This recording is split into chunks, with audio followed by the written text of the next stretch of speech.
Hey everyone, welcome back to another episode of SDRescue. I'm Austin Fuller, and I'm once again joined by Grayson Fulbright, our expert email copywriter. And Grayson has done the rewrite today. Grayson, why should the people listen? What's our show about today? So this is actually a really good topic, and I don't think we've dived into this style of email before. And what we're going to be talking about today is specifically leadership intervention and what you really need to be considering when and if you decide that as a manager or as a leader, you want to step into a deal on behalf of the rep and try to take over and or influence the direction of that deal. Specifically, what's interesting is that this email is from a series of emails that were actually part of a cold prospecting campaign. So this isn't me in a sales process. This is more the pre-sales process. So I think we'll look at both the original and then talk about some of the things that you should think about if you are wanting to run a play like this. Interesting. So team tackling in prospecting. Yeah. And I think I'll be open to interpretation on whether I agree with it or not, because I really think it does depend on kind of how you use it. But we'll see it how this person tackled it and get some feedback from you. I'm really excited to see what you think here.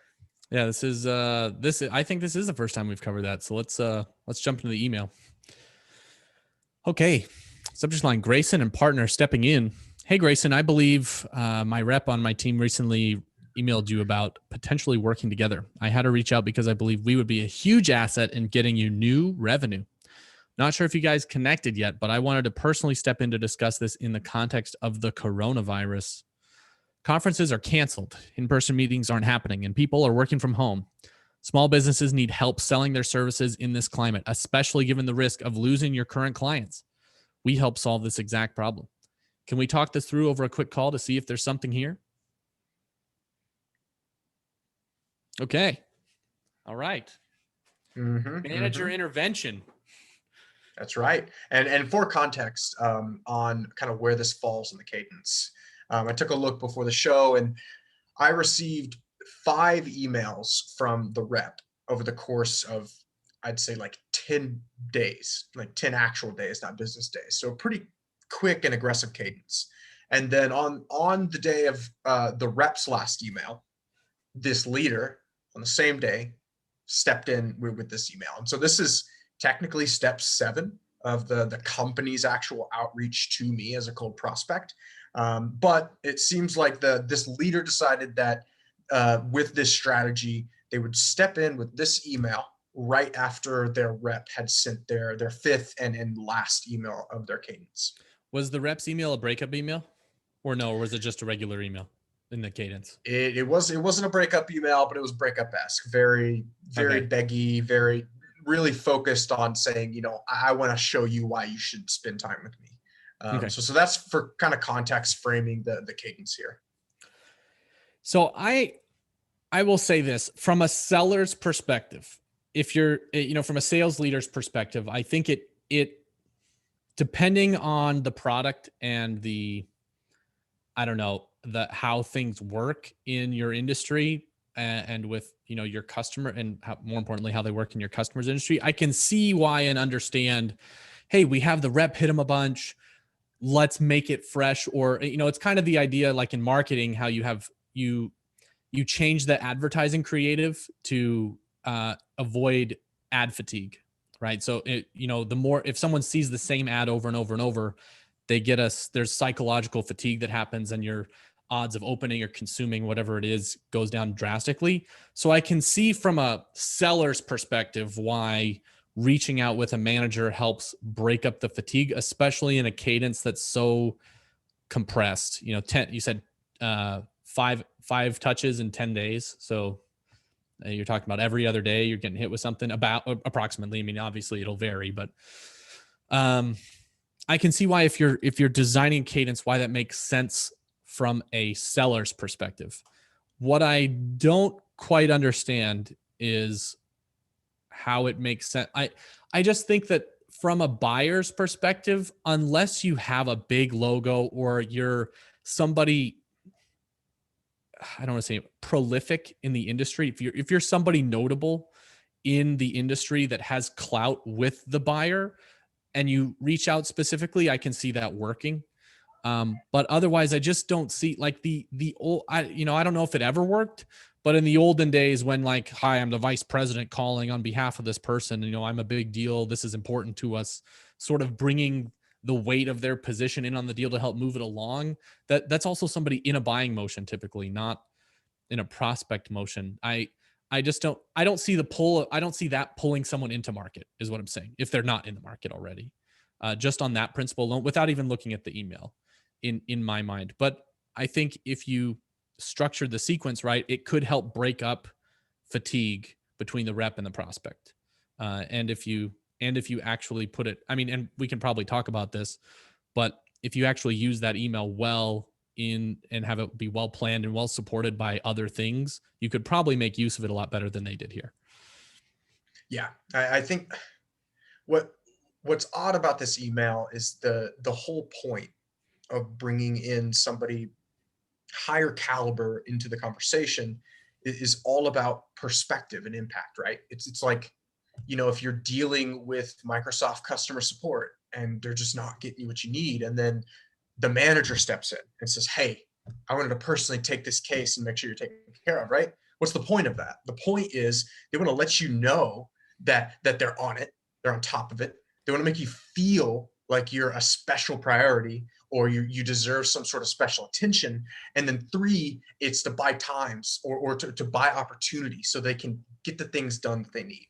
And it works the same way in sales, where there is something to be said of a leader, like you said, who has clout, who has something more to share, some new information that they can share other than the rep, stepping in and kind of making their value known and making it clear that, listen, my organization, has reps that does this research and reaches out to share these things with people and start conversations. But I personally, as one of the managing partners, took it upon myself after reviewing your company to really dig in further, and I'm interested in you. That's a perspective, right? That's completely different from the way that I think the seller is talking about the email here.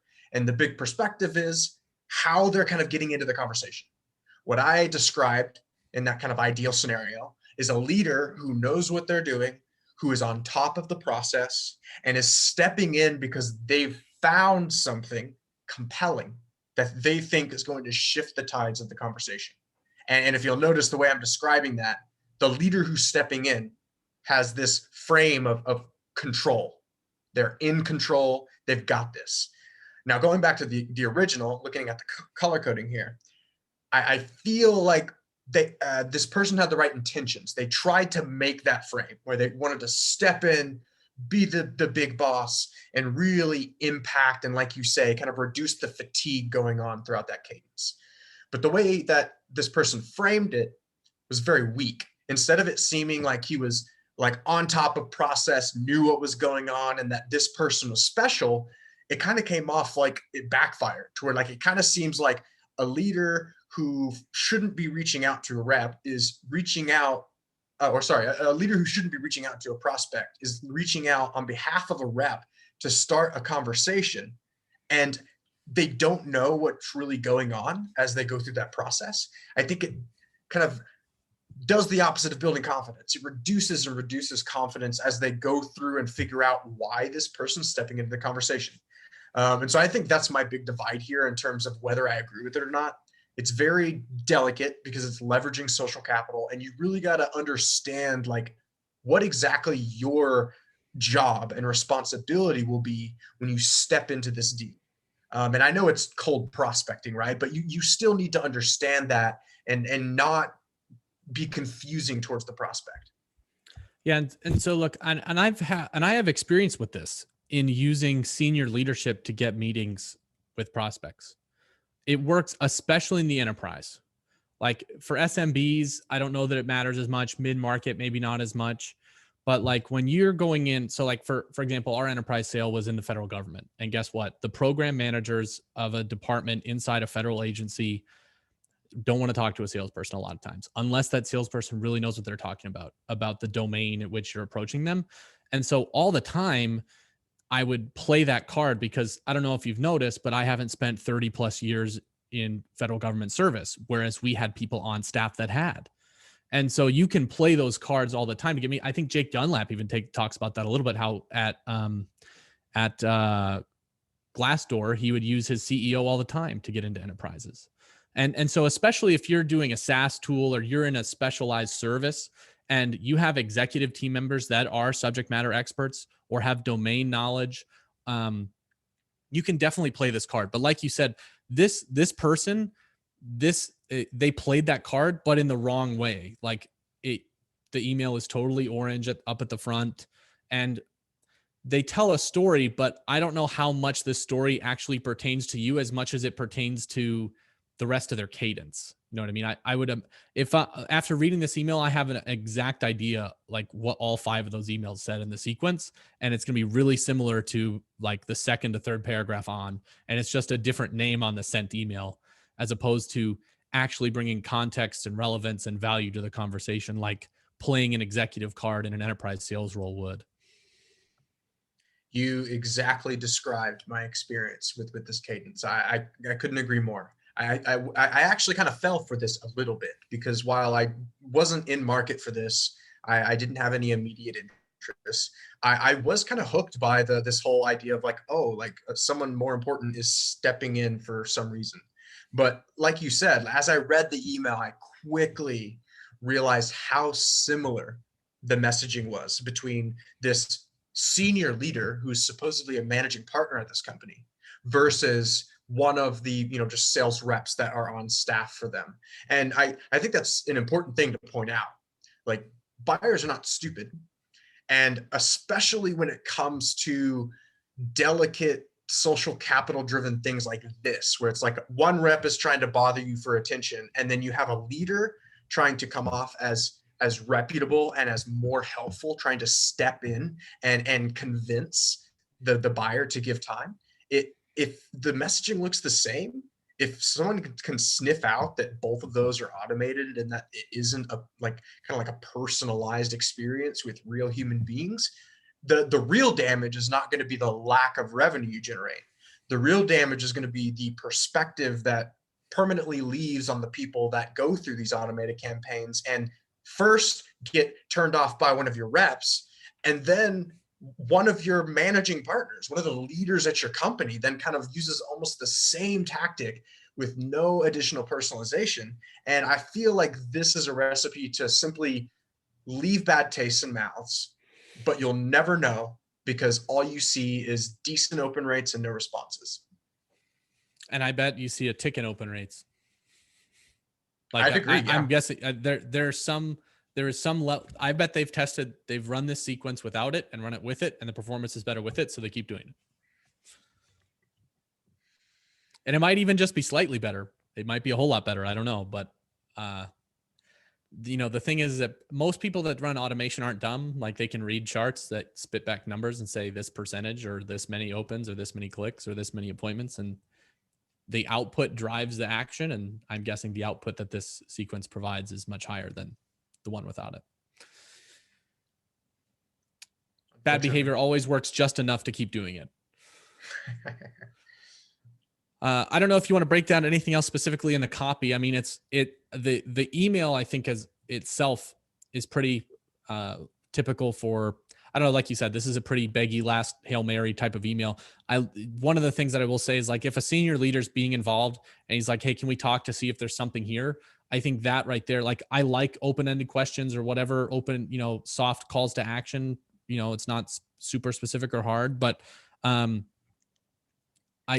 if you're an executive reaching out, like, you should know there's something here, or at least deliver what you think is there to drive your outreach. Like, that's what's missing from the email.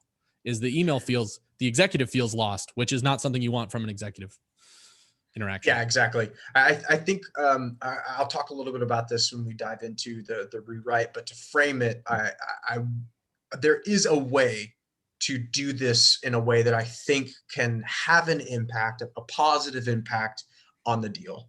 And I think you nailed it on the head, that really the most important factor here is that, like, the prospect doesn't really care who you are or who the rep is until further along in the process, until they engage with you.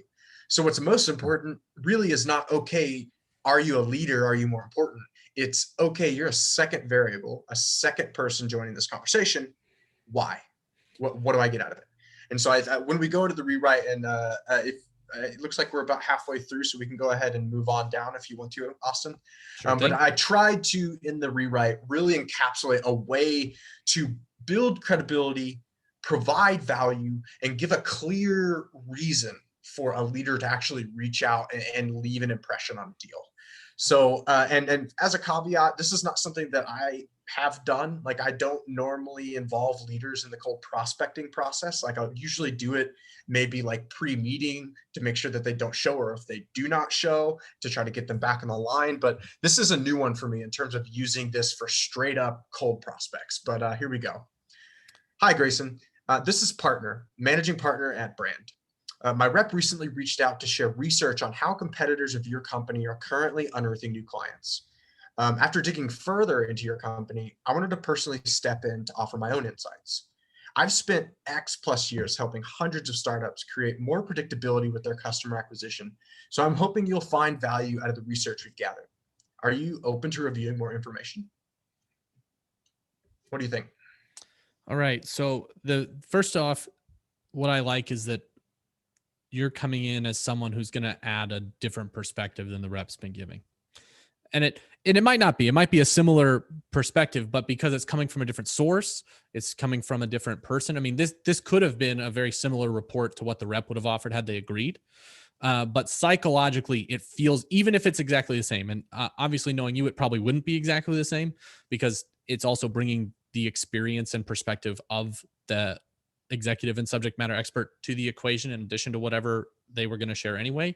But I'm just saying that for companies out there that want to use this play and not have that wrinkle, and not actually have their person get on the phone or have to share something specific, you could do this, and just this different perspective and the way you've packaged it has made this value add as opposed to begging, which I think is the difference, right? Is this person's coming in and said, hey, I've looked at this and I've seen that from my experience, there is something more here that I can bring value to, as opposed to, hey, I'm an executive, you should listen to me because we think you're important. Do you want to have a meeting?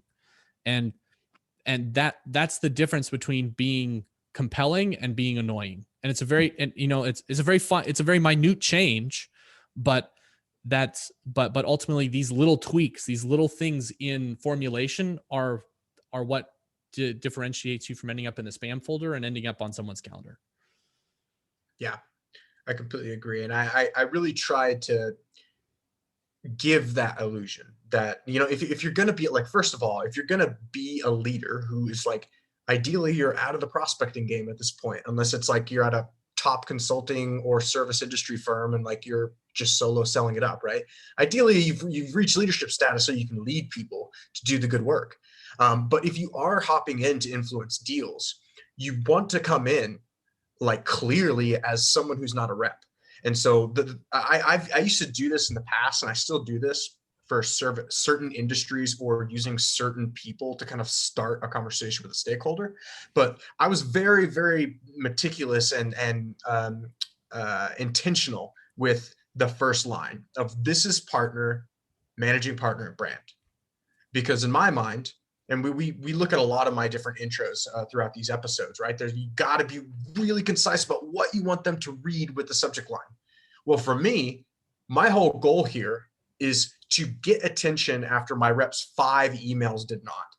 And if 5 different emails, which, they didn't go too far into different angles, but let's assume I had my reps send 5 different emails, really good, different angles. They just didn't snatch them.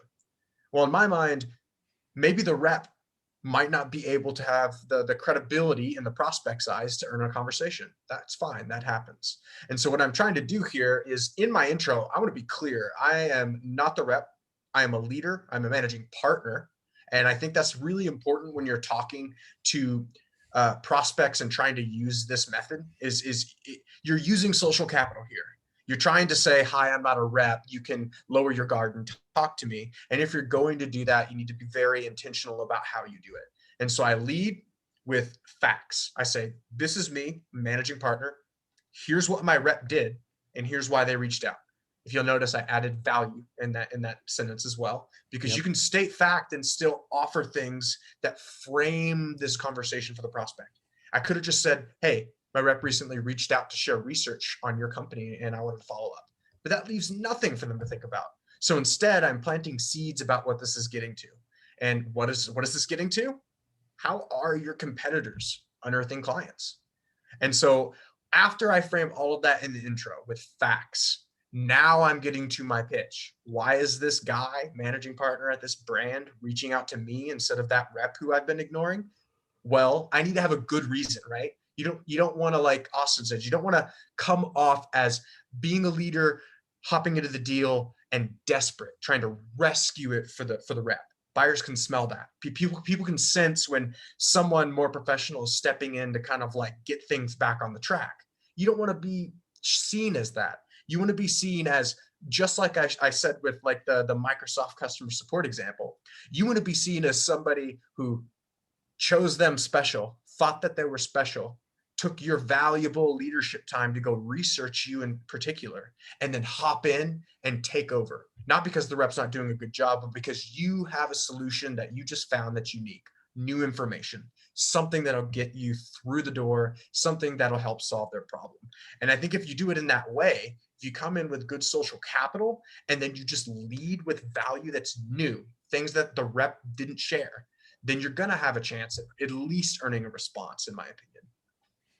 Yeah, I agree with you. I mean, I think that the sequenced email that you shared, the original email, it comes in and it's one of those things it's this old relic of sales, right? Like especially car sales still does it. Oh, let me go talk to my manager or go get the manager. Manager comes out, okay, he approved the discount. You know what I mean? Like all that stuff. And like that philosophy of sales, it just doesn't work in, I mean, I guess someone's going to get on here and someone in the comments be like, oh, well, Austin, we do that all the time. I'm like, sure, that's fine. You can do it in the deal is totally different conversation. But like, if you think you can go and used car manager, approve the discount, get some time, earn proper time of a qualified prospect and pull someone to market with something like that. I think I think there are a bunch of other strategies that'll work better instead. And that it's going to damage the clout or reputation of not only the rep, but of the management or executive that you're parading around in the prospecting sequence. So in my opinion, it's way too risky. Right? Like it's just that principle doesn't carry the weight of it anymore. Like prospects are too busy. They know too much. Now, I mean, the reason you bring an executive in is because you're bringing someone in that knows more than the rep, and hopefully that knows as much or more than the prospect. Or it hopefully knows something that the prospect doesn't know. And that's what ultimately brings the weight of pulling them into the calendar, is someone that can garner not only the respect, because sometimes it is like, especially with large enterprise accounts, Fortune 500 and up, they want that feeling of, okay, I'm not going to waste my time with just a regular sales rep, or even especially SDRs. SDRs get tons of disrespect from executive decision makers, and wrongly so a lot of times. But this brings credibility to the meeting. And so the original email destroyed credibility. This email, because of the way you contextualize your offer, delivers credibility, builds credibility, which is ultimately why you want an executive intervening, at least from my perspective, during the prospecting sequence. Yeah. I think that's the big takeaway that I had from this email, is really like, you just got to be careful what the buyer is actually experiencing when you're going through and doing this, because you're right. Like I feel like if this person were to be able to magically just see the day in the life of one of their prospects and see the amount of access to information they have, and also see how many other like sellers just like them are reaching out, I don't think they'd take an approach like this. Or if they did, I think they would be, like you said, a little bit more cautious and a little bit more methodical about how they do it. And one thing I wanted to add here is like another angle that I thought of while we were talking about this that you could use, if you are a leader and you're wanting to reach out in kind of the pre-sales process to start a conversation, is your network. I think one thing that reps do not have, even experienced AEs compared to a lot of VPs and C-level people, the networks that leaders have is very, very big and very incredibly valuable. And so don't be afraid to maybe use that to start conversations, especially if you're targeting a persona that is also kind of a higher level decision maker. Because I mean, of course, I think it'd be weird if, a managing partner of a brand is reaching out on behalf of the rep to talk to a manager. That might be a little weird. But if it's like VP to VP, C-level to C-level, then why not open with sharing your network as a form of value and not even focusing on the sales conversation? Because then you're kind of being able to do what leaders can do when it comes to doing business development, right? It's 3D chess. You're building these relationships and planting these seeds, but you're doing so all the while knowing that you're going to have your reps reaching out weeks or months later, right? And so that'd be kind of my last thoughts on this is, if you're going to be a leader and you're going to reach out to try to help with outbound prospecting for your reps, think about other things that your reps don't have access to that you might be able to offer to prospects to incentivize that conversation. I think another thing too, at least for me, my impression of this is don't automate it if you can avoid it. I would not want my name attached to any automated sequence my reps send out. If my reps came to me and said, "Hey, I need you to reach out to this account," then I would do it. I think that's a good practice is in your one-on-ones, be like, "Hey, who are you trying to get into in your territory that you're having trouble getting into? And send me over the account, send me the link to the account in Salesforce or Outreach, whatever. And I'll take a look at it and I'll get a crack at, I mean, maybe there's somebody internally, like if one of our sales engineers or solutions people know, like, cause that's the thing is in our industry, there's a lot of connections with especially on our professional services side of the house, like QSAs and stuff like that. They go like, there are decision makers that were taught by people that were our QSAs, our consultants, like that, that literally got their cybersecurity certifications in a course that our employees taught them. Like it goes that deep. And so if you want to get into an account, and that's how we get into some of our really big accounts, is those people get hired and go, "Oh, Coop, or this person." And they go, "Oh yeah." And then they talk and we, Coop has a meeting and we all powwow and we get in. So like bringing senior people in, using people internal to your organization is a way to get in. Don't automate it though, because it kills all the credibility because automatically, like you're starting from negative as opposed to starting it. I'd rather start at zero. Come in with a list or with a couple of accounts in your territory. "Hey, I want to get in here. These are really, we really think these would be good because this reason. Can you help me get in here?" And then I can go into Sales Nav and I can do all the minutia of finding the connections and do the digging as a manager while you go work your territory and work deals. And then I can help connect the dots. I think that's using your as a sales manager level, that's using your management and then therefore your executive teams and internal resources effectively. And you've got to manage that as an SDR or a rep. Yeah. And I think, we have been tactical during this episode, and like this is a tactical show, but for anyone listening, I would be interested maybe in the comments of what you think about kind of leadership involvement and intervention throughout the sales process. Right now, we were talking about kind of like pre-sales prospecting to start a conversation, which is, in my opinion, maybe an awkward place for a leader to hop in. But I'm curious to hear everyone's thoughts on what you feel or think about kind of like VPC level involvement in trying to generate business. Yeah, that would be awesome. Comment below. I'd love to hear it. I think we're at about time. It's that time once Unfortunately. again where we bid farewell.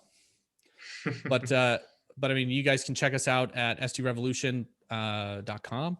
You can follow us on LinkedIn. Please reach out to Grayson or I and send us your emails. We're going to be having more guests coming to the show regularly, so be on the lookout for our guest attendees and their rewrites and their perspectives. And as always, we would love to either have you on the show or rewrite one of your emails or emails you receive. So please connect with us and reach out. We'd love to have you. Yes. And I will see everybody next week, 11:30 a.m. Eastern time. We'll be on episode 41. I believe we're 11 weeks away from a year. There we go. All right. There we go. Thank you, everybody.